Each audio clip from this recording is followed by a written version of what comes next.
Okay, now let's look at the debt trap in Africa. In the past 2 decades, China has built large infrastructure projects in almost every country in Africa. And this has made Western critics uncomfortable. China and Africa can forge an even stronger, comprehensive strategic and cooperative partnership. A common portrayal of China's lending practices is known as debt trap diplomacy, a phrase made popular after being used in government documents during the Trump administration. The so-called debt trap is created when a country lends to poorer countries, intentionally overwhelming them with unsustainable debt, forcing them to surrender strategic assets or concede increased political leverage. But so far, there's no evidence that such a debt trap has been sprung in Africa. Now, there's always a certain grain of truth, like with every stereotype to it, but it breaks down very, very quickly upon any type of serious examination. The focus on debt trap diplomacy is part of wider Western anxieties to... Guys, you can't fault the American government for thinking that China is operating in exactly the same ways that we do, okay?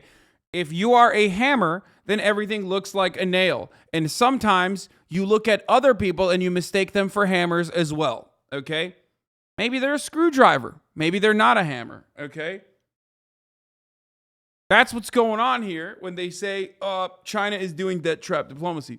Now, of course, I still... and I have been saying this for a very long time. If you've been in this community for a long time, you already have heard me talk about this.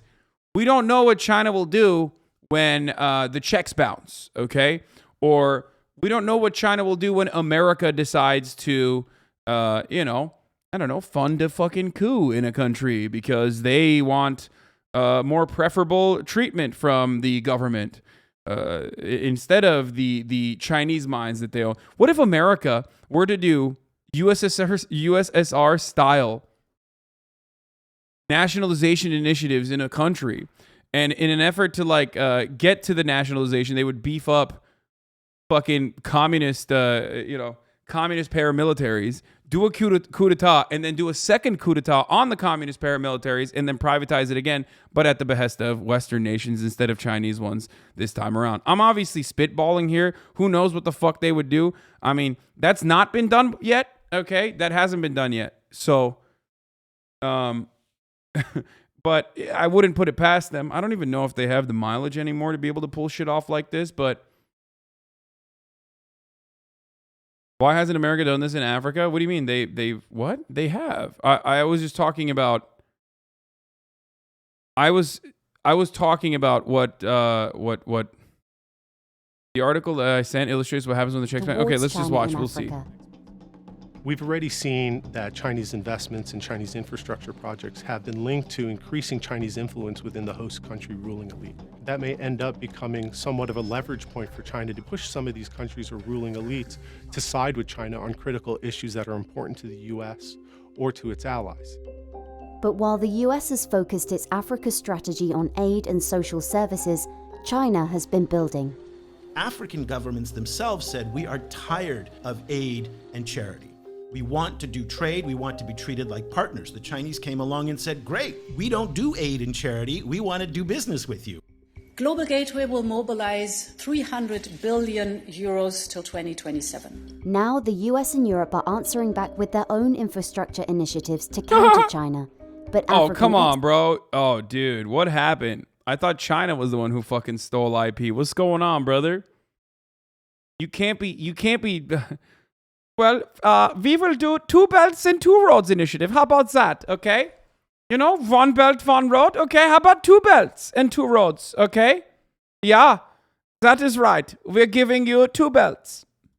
Experts are skeptical. At the end of the day, China has been that guy around the corner with, a bouquet of flowers to Africa, the US, Europe and the UK. Have time and time again said, be careful of the flowers you see out of the window. They have thorns on them.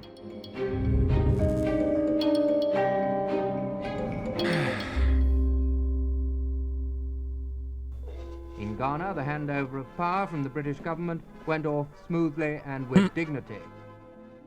From the 1950s into the 1970s, countries on the African continent gained independence from their European colonizers. US and European-led organizations like the IMF and the World Bank funded much-needed infrastructure across the... Yeah, this was sick, dude. I mean, this is always sick. So when I say conditional loans, or when we say debt trap capitalism in countries like this, what this means, okay, is first of all, the independence is completely conditional. It's always a fucking puppet, okay? And then that puppet is basically throwing its fucking labor force as a newer, more gentler kind of slaves at the fucking problem, okay? To use their labor power and labor force to extract the natural resources, okay? And these building projects that they are engaging in do not belong to the nation, okay? The building projects that they are, these infrastructure projects do not belong to the nation itself, but still belong to Western corporations. They're building it for Western corporations at the behest of Western capital and done through the same like supposed loans that we are giving them. Okay? We give them the money, and then more importantly than just giving them the money, we say you have to pay the loans back, but also you are going to use this money to pay Western corporations, okay? So we're giving you this money, but the money has to be used on Western corporations. You can't be using it on your own. You can't be doing whatever you want with it. And then also on top of that, we are going to make sure that you can't, if you want to, like, I don't know, socialize medicine or, you know, build infrastructure for yourself or build fucking hospitals or anything like that, we're going to say, fuck no, we have complete control over your economy and you have to implement austerity measures now. We control your currency. We control everything that you do. Continent. So those are some of the conditions of an IMF payment. Now, or an IMF loan. Now, the difference there is the level of control that China has over the country with their loans, what the conditions of a Chinese loan looks like, and what the infrastructure projects with a Chinese backing looks like. But that slowly stopped. The United States and Europe kind of backed away from infrastructure in the 60s and 70s. It's something that we did very, very well for a long time in the post-war era. We built vast amounts of infrastructure throughout the world. And one of the things you see in Africa is that so much of the railways and the highways and the infrastructure was built during the colonial period. And back then it was quite solid, but it's been decrepit because the former colonial governments are not plowing in lots of money. Enter China. As early as the 1970s, Beijing began building the Tazara Railway, a link between the Zambian town of Kapiriamposhi and Dar es Salaam port in Tanzania. At the time, it was the longest railway in sub-Saharan Africa, allowing Zambia to ship copper, bypassing white rule Rhodesia and South Africa. It also gave China much-needed political allies. Beijing said, we have problems, you have problems, we will help you out. And they embarked on this. And this is really some of the early seeds that China sowed in Africa that later, came to clearly define the divide between the West and the East as far as China's involvement in Africa is concerned. In the early 2000s, as China looked to expand, the infrastructure they built was just to more efficiently extract resources. Of course, dude. That is literally, yeah. But that's what China is doing too. Don't misunderstand the situation here. Like, it's not like China's fucking building roads and shit specifically for the goodness and the kindness of like the people living in Ghana or any of these other countries. Like they're doing it. They're doing it specifically because they want to more efficiently extract resources. But it's how you extract those resources, and that is where ethics kick in and what you do. And markets and political influence abroad, its investment in Africa ramped up. The Chinese said, well, guess what? We are the best in the world now at producing large-scale infrastructure. And yes, D. Darshan is correct. The reason why local African governments don't have the money to build their own infrastructure is because in order to be a part of the global market, you have to let America and Europe do your resource extraction. How much you give back to the country and how much autonomy you allow the country to have will greatly improve your chances of legitimately becoming a competitor in the marketplace. But of course, it's in the best interest of every country to keep you down. Obviously, they didn't get the same head start given the prevalence of, in the most reductive terms, the Maxim gun and the colonial superpowers coming into Africa and starving it and enslaving it for a long time. So now, with the lack of reparations and making these conditional loans come across as reparations while still taking all of that wealth back to the Western world and using it specifically for resource extraction, using African nations as like a mediator in the conversation, and not actually allow them to see they realize their own profits in their own grounds. Okay. That has kept these countries poor. That's why, yes, another chatter said Africa was looted. It's not poor, it was looted. It's true. Fast and cheap. And we have a surplus of capital. So we'll loan you the money. We have our great contracting companies. We have all of this skill and all this ability to deliver fast and cheap. And in that sense, it was really an ideal match. They recognized what Africa's development stage was, and they said, you know what? 30 years ago, that was us. We recognize a lot of what's going on here. You don't have enough infrastructure. You have a large population that's growing quickly. Also, let's not underestimate, there is a shared history here of anti-colonial struggle. So you tick all of those different boxes, and Africa made a lot of sense for the Chinese to come in. China is currently involved in an estimated 35 African countries and has made significant contributions to their infrastructure, including ports, railways, and power plants. Using that logic, you can also see that Africa had 100 to 200,000 year head start on the rest of the world. That logic, the fuck do you mean? It doesn't matter. If it didn't develop by way of trade, in a way, or for a multitude of different reasons as to why certain fucking countries, due to weather or proximity to one another, were able to fucking, develop faster. And then once imperial powers decided to engage in the act of colonialism, they just ripped this entire continent to fucking shreds and stole everything. Like, it doesn't matter.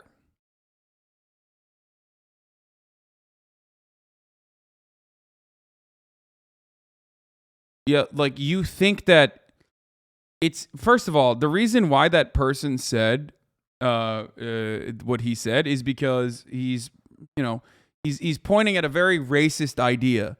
And that idea is that, like, Africans somehow are inferior. That's why they, despite having a 200,000 year start, were not able to fucking build themselves.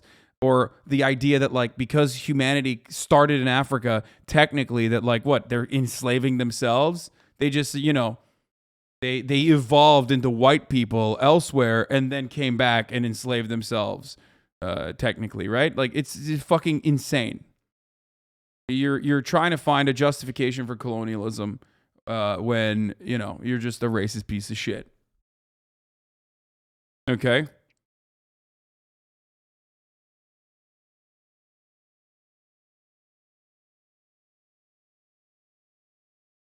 They did have a great start, just not in the Industrial Revolution. The richest person ever was in Africa. It doesn't matter. What matters is when they had a fucking great head start, it's not like they were doing to European countries or the original developments of Europe what Europe did to Africa, okay? That's the difference. So shut the fuck up. It doesn't matter. It literally doesn't matter that the richest person on the planet was in fucking Africa at a certain point. It's like the golden age of Islam happened, okay? But now, when you look at the Middle East and the MENA region in general, and you look at even like Asia, it literally doesn't matter because that development has halted greatly as a consequence of imperialism. Okay? Do you understand? Pointing to it by being like, well, this is where civilizations were born, what the fuck, is a silly notion. Slaves were not only black people. Oh my God. Okay, dude. I know. It doesn't matter. We're talking about chattel slavery. Okay?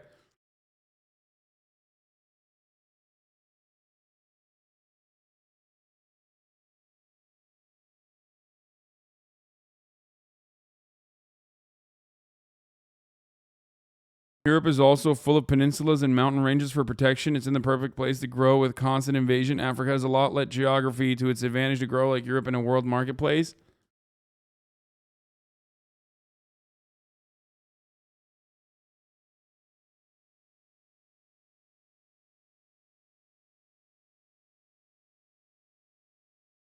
Anyway.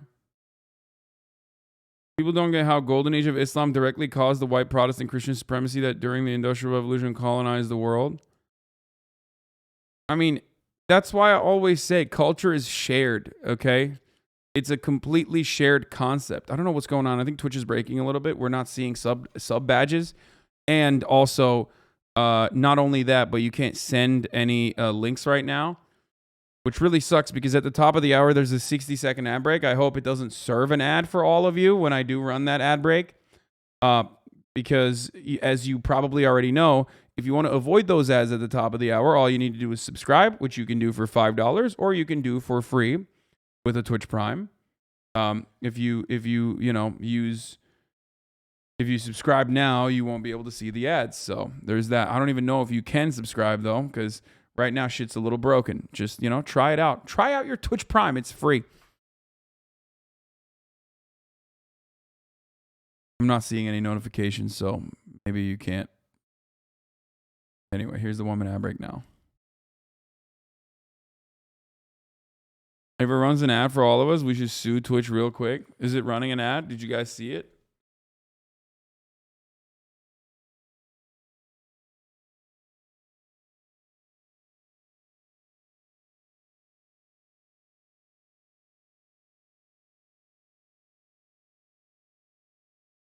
We can disable that part of the links filter, but I don't think it's worth risking having non-sub post links. Yeah.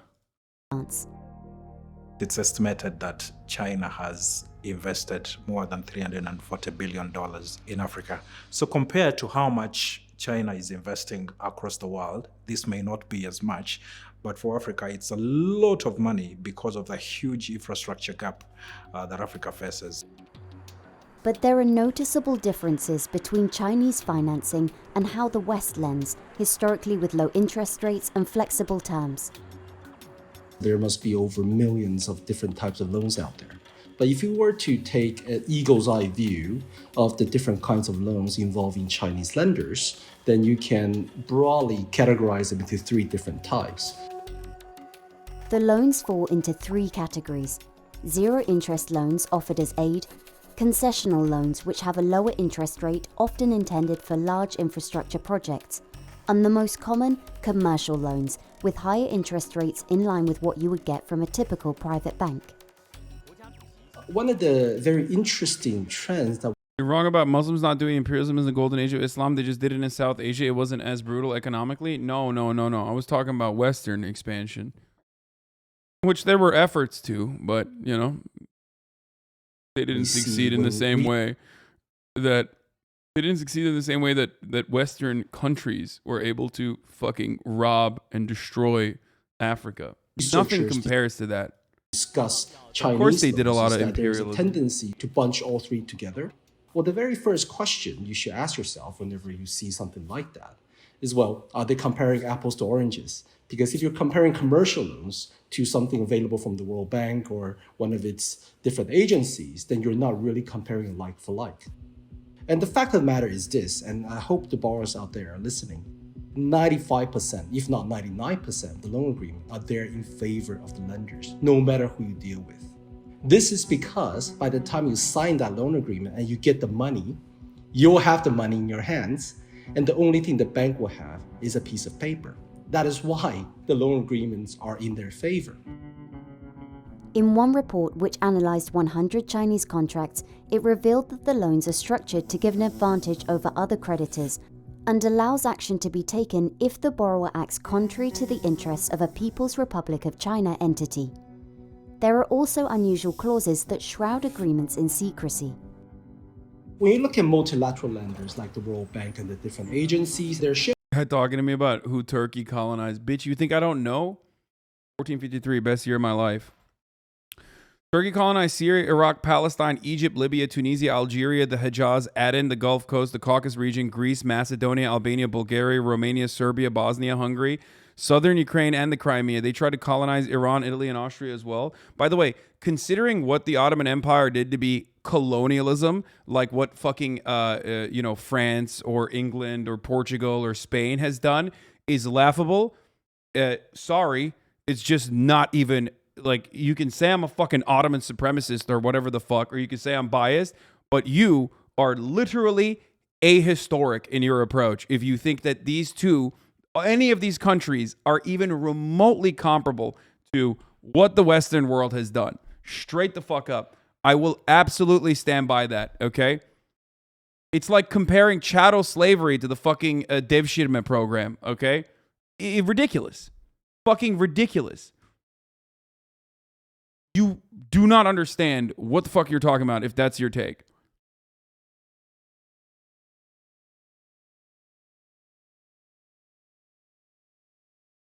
When you talk about Armenia, of course, that's a genocide, okay? That 100%, that's a genocide. Yes, that is comparable to the colonialism that, Western nations have engaged. But calling that colonialism is dumb, because there's a different terminology for it. It's empire shit. It's just straight up empire shit. But it comes across as though you're defending Western colonialism when you make that comparison.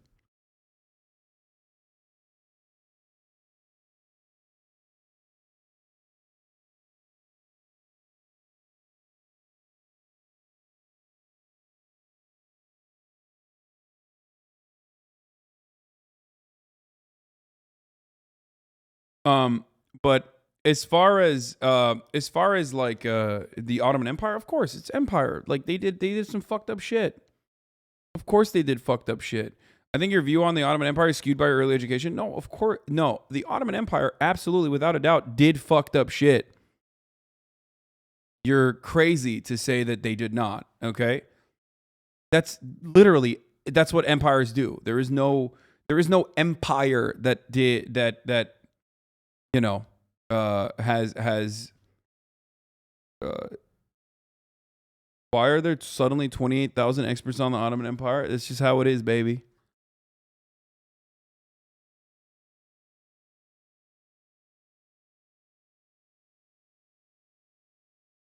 Like, motherfucker said the Ottoman Empire colonized Palestine, right? Like, that's hilarious. Literally go ask a Palestinian person if they would rather be under the fucking rule of the Ottoman Empire right now, or what the British Empire has done to Palestine. Like, can you imagine dropping Palestine in that fucking convo? Like, are you kidding me, dude? Are you fucking insane? Wild. Dude, go ask Palestinians if they would literally beg for fucking Ottoman rule right now. Fuck it. You can literally ask the average, even North African countries that were also closer to colonialism with respect to what like the Ottoman Empire did than anything else that you've pointed out thus far. Even half of those fucking countries right now would say, hey, maybe the bargain that we engaged in with the British and with the French was not exactly a great one, considering that they told us we would get sovereignty, and that just meant, being under their rule.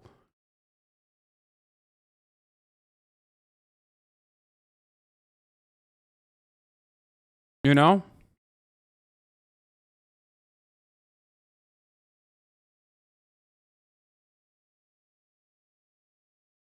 So,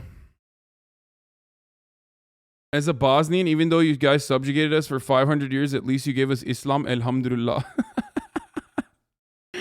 Oh, that's funny.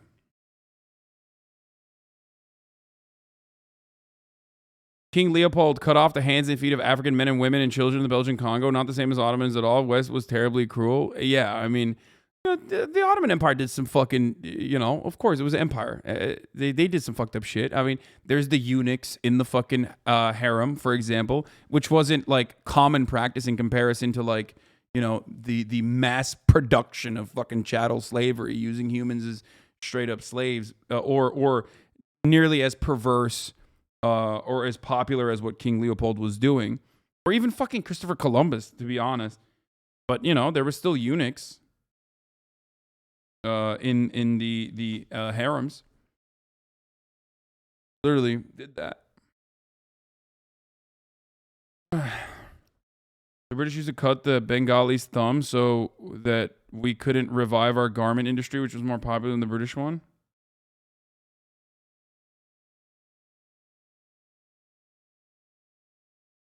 Adana massacre, Al-Jawazi massacre, massacres of the Albanians in the Balkan Wars, massacre of Aleppo, Armenian genocide, attack on Serbs during the Serbian-Ottoman War. Of course, this is all valid, straight up. I don't know if you're like copy pasting Wikipedia page, but yeah, you're right to say that is unacceptable. That's empire shit.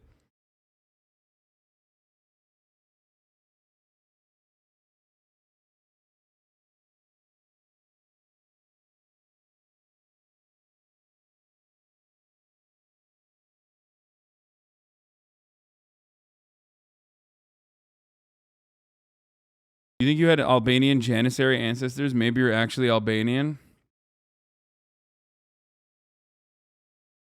It's also not comparable because the Ottoman Empire no longer exists and Turkey is nowhere near the power it did 200 years ago. Of course.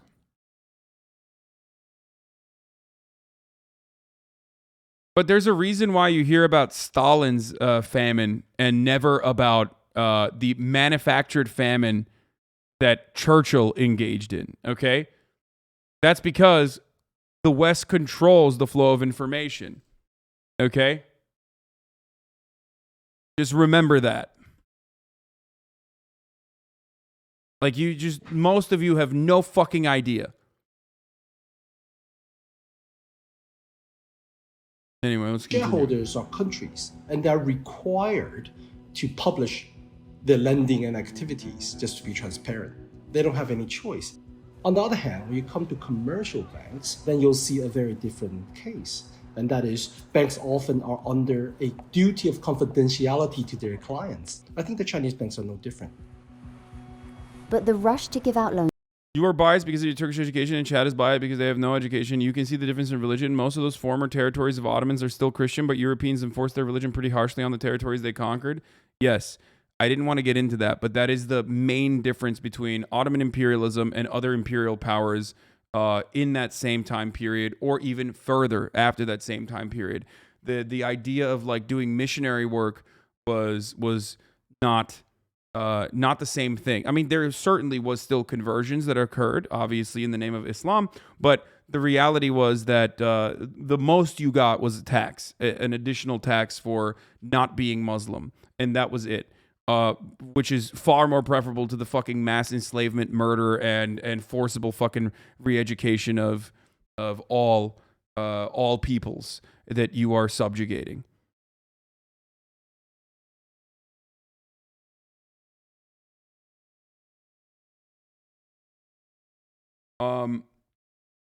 Another fun fact is that the Ottoman Empire historically was always a friend to the Jews and routinely opened up its doors to Jews that were escaping pogroms throughout history. So there's that element as well. So much so that, if I'm not mistaken, Herzl, I believe, originally went to the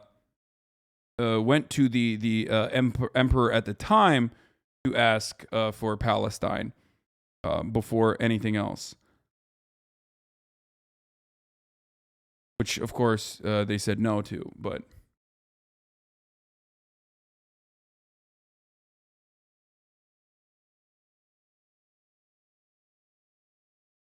Stop running PR for the Ottomans?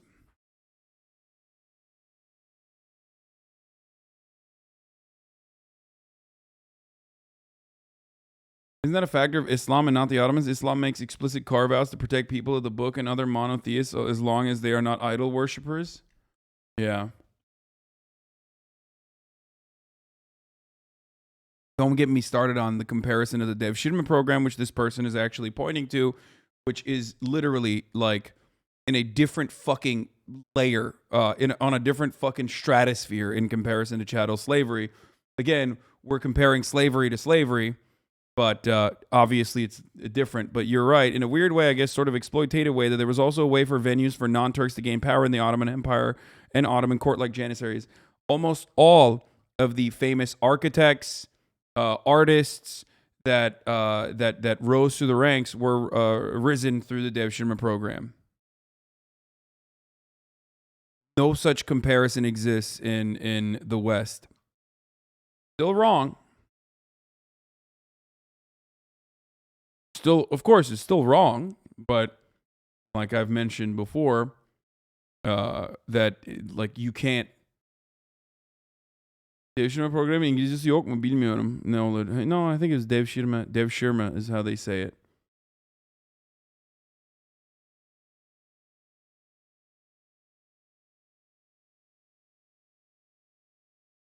Anyway, let's continue.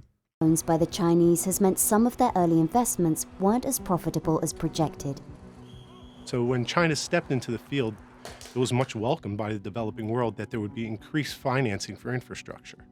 However, with the rush to get projects off the ground, to put them into action and to begin construction, critical due diligence was often left by the wayside. Financial sustainability, good call, social and Fizz. environmental Thank you. I gotta fix assessments that.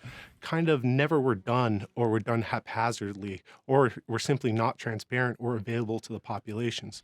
What this has ended up causing is states to take on projects that they initially thought were affordable, but unfortunately, they've been now saddled by debt. China is coming for its pound of flesh in Uganda. In 2021, the Entebbe International Airport in Uganda came under fire after local media reported that the airport would be taken over by China. Oh yeah, this is the one instance. I gotta pay all a debt trap. After closer examination of the contract, it was found there was no debt trap, and both sides have denied that the airport is in danger of a takeover. I think there is an assumption that certain governments are not able to look after themselves, or they're either not sophisticated enough, or just simply too corrupt to look after its own interests. I think in my personal view and experience, that just simply hasn't been true. Experts say more should be done by borrowing countries to make sure loans are more favorable to their interests. But the Chinese argue that the risk level is higher in African countries and greater repayment assurances are needed for loans that might not otherwise be available. Certainly in my 20 years of experience, I've never seen a case where the Chinese bank would just say, look, don't read this, just sign on the dotted line. In fact, they will spend days and days and they're sitting with us, going through every line of the document and making sure the other side understands, because they know in 10 years' time, if they don't explain this clearly, this is going to come back and haunt them. Certainly, there are issues with how China finances projects. There are issues around transparency, but I don't think this is some sort of grand master plan from Beijing in order to ensnare developing countries into debt and become further beholden to Beijing. In Kenya and Nigeria, debts to Beijing are growing. These include Kenya's $3.6 billion railway from Mombasa to Nairobi, which reportedly lost $200 million in 3 years of operation, and a $1.3 billion loan from the China Exim Bank to fund Nigeria's largest infrastructure project, a 157-kilometer segment of the Lagos-Kano Railway. Wait, do these motherfuckers have high-speed rail before we do? I'm gonna lose it, dude. Okay, that's it. I'm done. I'm fucking done. I'm done, dude. I did not know. No. That's fucked up. That is... Holy shit, dude. Holy fucking shit. Literally better to be a colonial subject to a different fucking country than be the imperial superpower of the United States of America. Are you fucking kidding me? I'm not saying that the One Belt, One Road initiative is neo-colonialism, but what the fuck? I mean, doesn't that piss you off? You're an American citizen. Doesn't that make you like a little bit angry? Just think about that for a second. What have we done in Nigeria, as I showed before? Fucking Shell Corporation using, warlords to kidnap people and shit, okay? Whenever people don't act in the way that corresponds to the desires of an American corporation. China is building them fucking high-speed rail, dude. We don't even have that.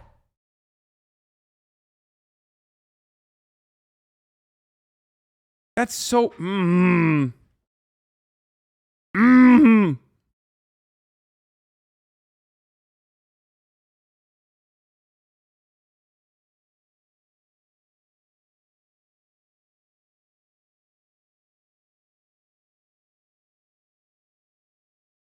Let's see.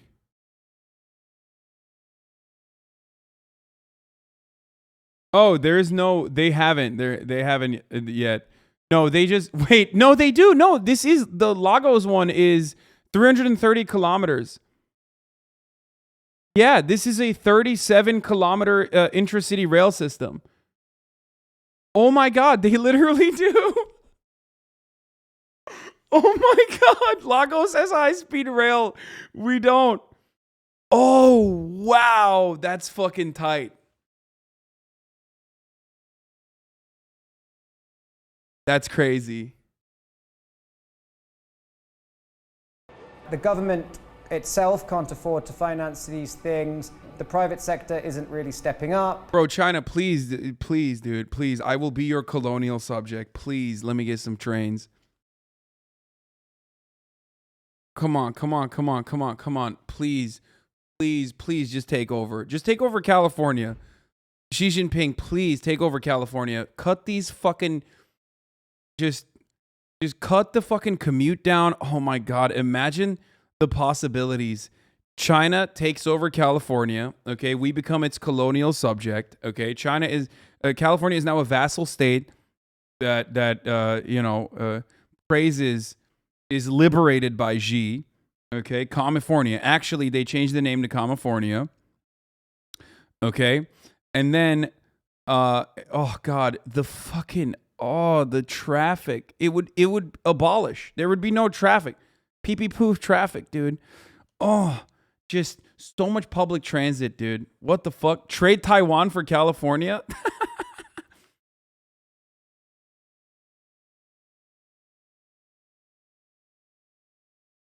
The West has not got an alternative program, so therefore China is the only game in town, and the terms of the loans are reasonable.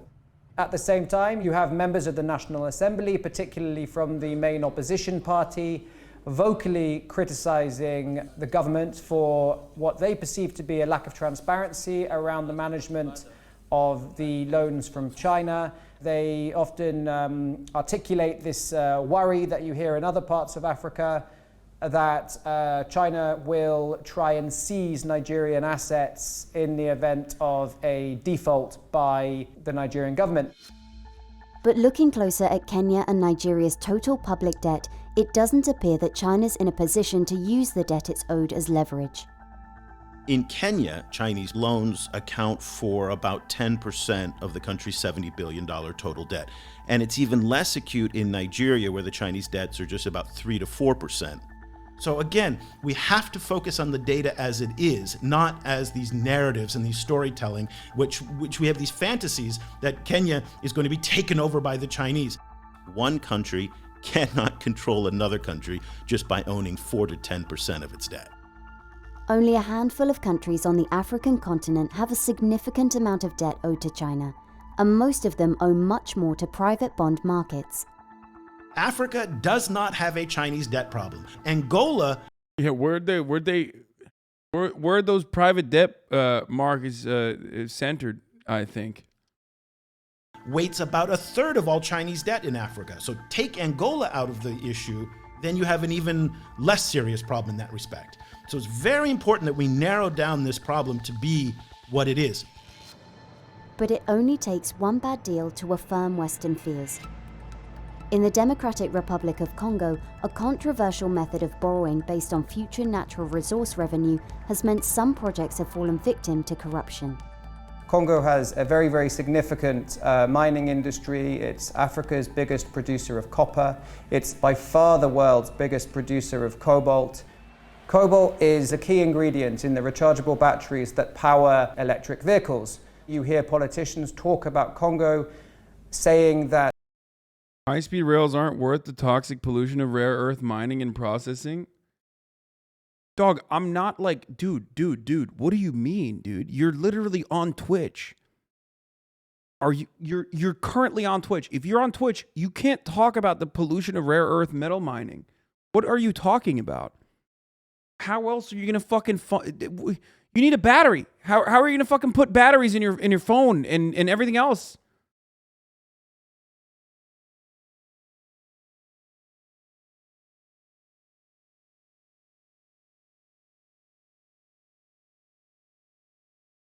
Also, ultimately, high-speed rail is infinitely better at unironically fucking destroying the emissions produced by a fleet of vehicles that like singular individuals drive on a daily fucking basis. Are you kidding me? That's why, what do I always say?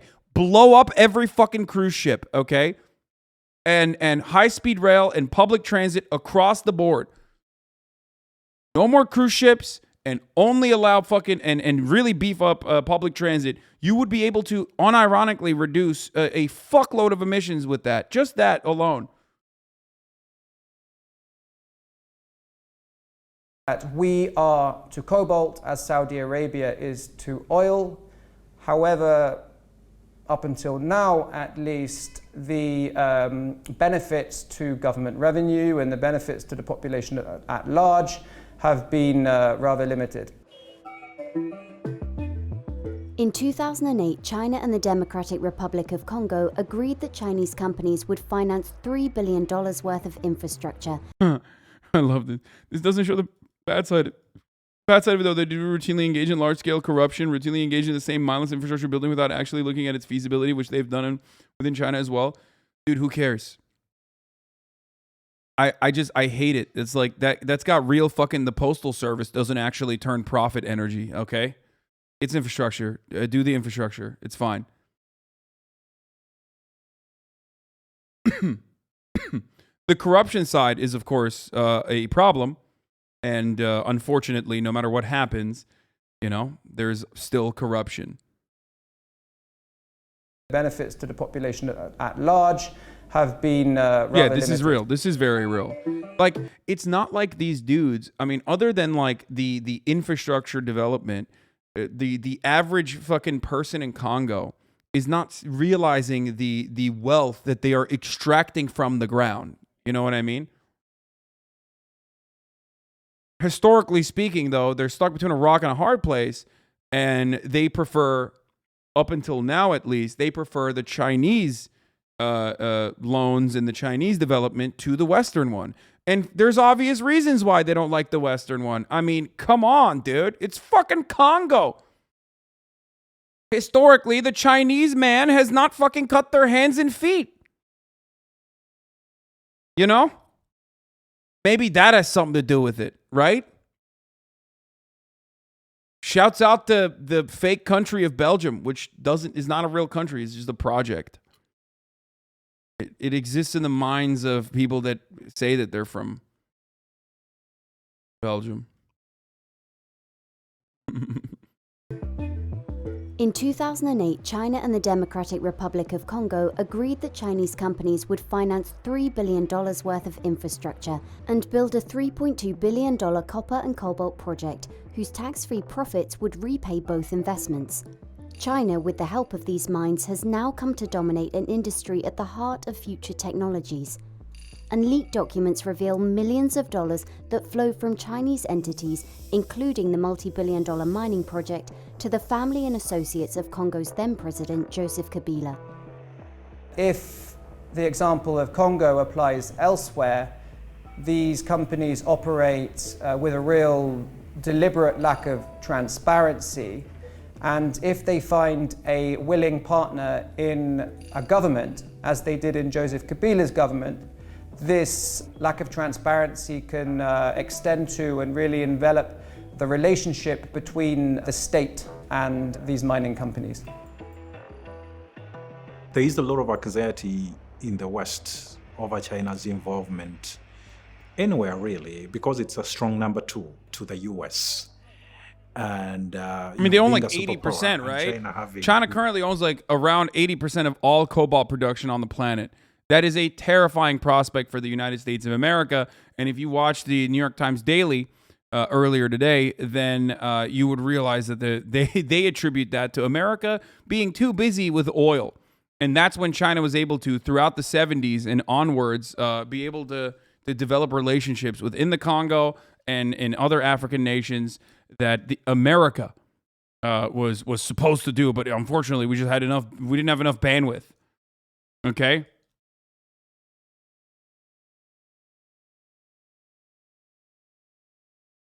Literally every mining company in the continent is corrupt. Not like this is an outlier. No, this is the classic case of like, oh, it's someone else doing it, so it has to be perfect and non-corrupt. Of course it's not. That doesn't make it okay, by the way. We criticize, once again, we always criticize American companies. We criticize West Virginia, like we criticize the fucking coal miners, the treatment of coal miners in the United States of America.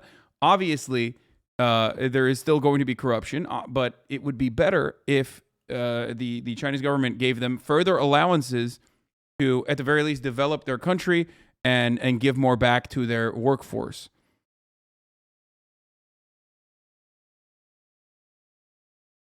We also invented integrated circuits, but outsourced the expertise and let ourselves become dependent on other countries because it made sense under short-sighted capitalism. Wait, when you said the Daily today was incredible, were you being sarcastic? No, it was incredibly revealing. They just don't even hide it. Like the media is supposed to be a force that speaks out against like America's imperialist interests or whatever, right? But if you watch the Daily today, you understand that the entire purpose of the New York Times is to not curb back imperialism, but rather advocate for it and also demand it in certain instances, which is precisely what today's Daily was about, which was why the fuck did America allow China to control all of the fucking cobalt production? Literally, go listen to it, and they will straight up. There's no neutrality there. There's no real interest in the experience of the people in Congo. Normally, they at least they would like act like they give a shit. You know what I mean? But they fucking threw that out the window. Gosh, it's almost like New York Times live in the same country. Dude, you are such a puppet if you think that the fucking gray lady, okay, the paper of record is supposed to fucking churn out State Department propaganda, hook, line, and sinker. What the fuck are you talking about? It's supposed to be contentious, weirdo. That's what you can't on the one hand hype up democracy and claim that like liberal capitalist Western nations are better than China, which is authoritarian, and all the media is controlled by the fucking state, and then turn around and be like, but when the fucking private corporations independently are doing State Department media and State Department PR that's actually understandable and reasonable, then it's the same shit. Which of course you are correct. It is the same shit. Straight up, it is. It's just one is, built around the false premise that there is like actual freedom of information flow, and that there is a genuine interest within our private institutions and the media to like actually be adversarial to the state. And constantly question the foreign interest that the American state has. No, but that's not the case. That's not real. That's never been real, and it will never be real. Subs are back, baby. Let's go. Very strong links with Africa, setting up a lot of logistical supply chains in Africa, preparing to expand its trade and take it to the next level, is worrisome, because whatever happens in Africa or whatever happens in Asia ultimately can affect the world order. There's a lot at stake. Ideology may also be on the line. Countries that receive help from the US or European multilateral development banks often require values that fall in line with democratic nations. Anti-corruption, good governance, transparency, participation, inclusion. These are things that really matter. We should want projects that are beneficial to the populations, that don't negatively affect them. And so while it may hinder the US in being able to lend to certain countries, I don't necessarily think that's a bad thing. When countries in Africa take help from China, they're expected to side with or at least not participate in the condemnation of China on key issues including Taiwan and allegations of forced labor in Xinjiang. On these sensitive red line issues, and Taiwan is certainly one of them, this is where the political... Another nation, another superpower saying they have a red line? Uh-oh. Wait a minute. We don't like that. We don't like that, dude. Demonstrably, we don't like that. We fucking, we will go over that. We will step over that red line, dude. Uh-oh. Relationship becomes more evident and much more important. Africa, more than almost any other region in the world, tends to vote as a bloc in major international organizations and tends to express itself as a group, if not the whole continent. And again, this is the political symbolism that's becoming increasingly important to China from a region like Africa that is so important to the Chinese, much more so in many ways than the resources, which again aren't as important to China simply because they can buy the resources now from any number of other places. But getting this kind of political support is very important in today's geopolitical environment. I think this is bullshit, for the record. Straight up. I think might is right, and I think whoever has the biggest dick, i.e. the best productive capabilities, wins in the long run. And I think China's interest is not about fucking gaining, like, I don't know, not letting the fucking United Nations, like, yell at them for, I don't know, doing whatever the fuck, like, Hanifying Xinjiang, you know what I mean? They don't give a shit. They're going to do that. They're going to do whatever the fuck they want to do, and there's literally nothing you can do about it. Not that it's right, obviously it's not, but I think that the real reason why they are slowly and steadily building these relationships is to beef up their productive forces. If you think about it from just like an Econ 101 point of view, they are engaging in horizontal and vertical expansion. That's it. If you look at nations like corporations, that's precisely what they're doing. That's what America has done for a very long time. That's what America completely destroyed for short-term profit, and that's what's going on now. I think that the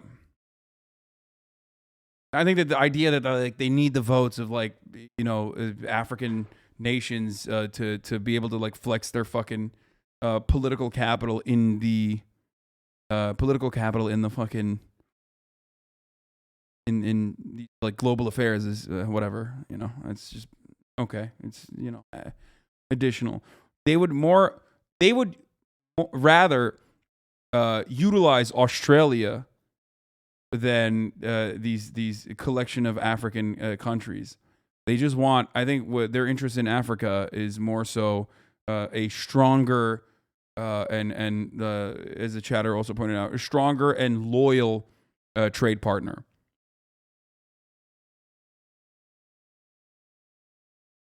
Or could it be their population is about to get as old as average Japan?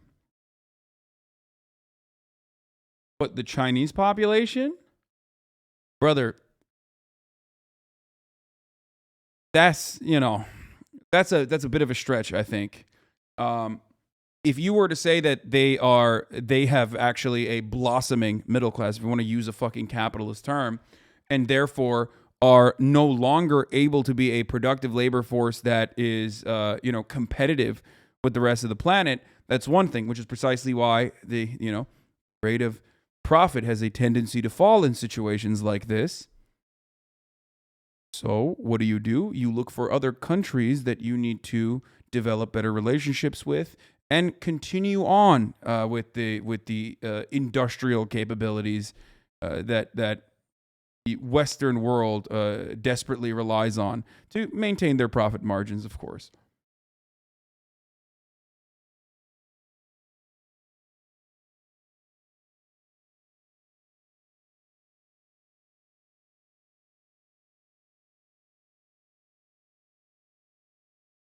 The effect on the one-child policy are coming to bear. The population of young working class people is going to go down, of course, but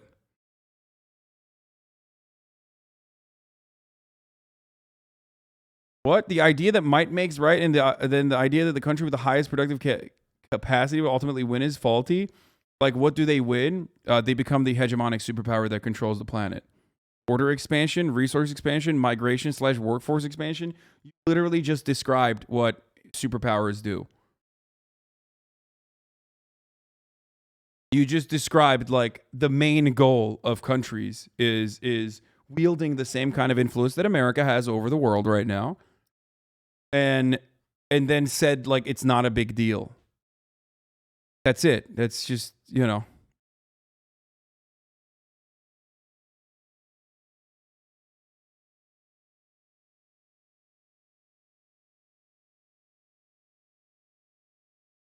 We want to show that a democratic, value-driven approach can deliver on the most pressing challenges. While the US and Europe haven't attempted to try and match China's investment on the continent, they have started work to offer alternatives. The EU's Global Gateway aims to supply 300 billion euros globally between 2020 and 2027. And Build Back Better World, or B3W from the US, aims to address the infrastructure needed in developing countries. Democracies are messy. Things take time in democracies. So while authoritarian regimes such as China are able to speed up the process or able to get things done quicker, that doesn't mean it's of a better quality. And I think that's really where the US and others, and through the B3W initiative, can really make a difference, is by actually developing and building high-quality infrastructure. We believe in the nations of Africa, in the continent-wide spirit of entrepreneurship and innovation. Yet skeptics of US and European-led projects say they're aimed at specifically targeting Chinese influence rather than working with African countries as business partners. And they lack specific information that have many wondering whether or not they'll result in significant action in Africa. When you talk to the Chinese, they will tell you that we have come a long way with Africa, both culturally and economically. We have had similar problems as Africa, and we want to help them grow because they were in a position where we were. In Africa, the Africans will tell you we need the money. We have a huge infrastructure gap, and it doesn't matter whether the money is blue or red. As long as it can do the job, we will accept it. When we talk to some of the economists that follow China and the African governments, they will tell you that there has been benefit for these projects overall for Africa. How they have been done, the terms, as well as how these projects have been got, is another story.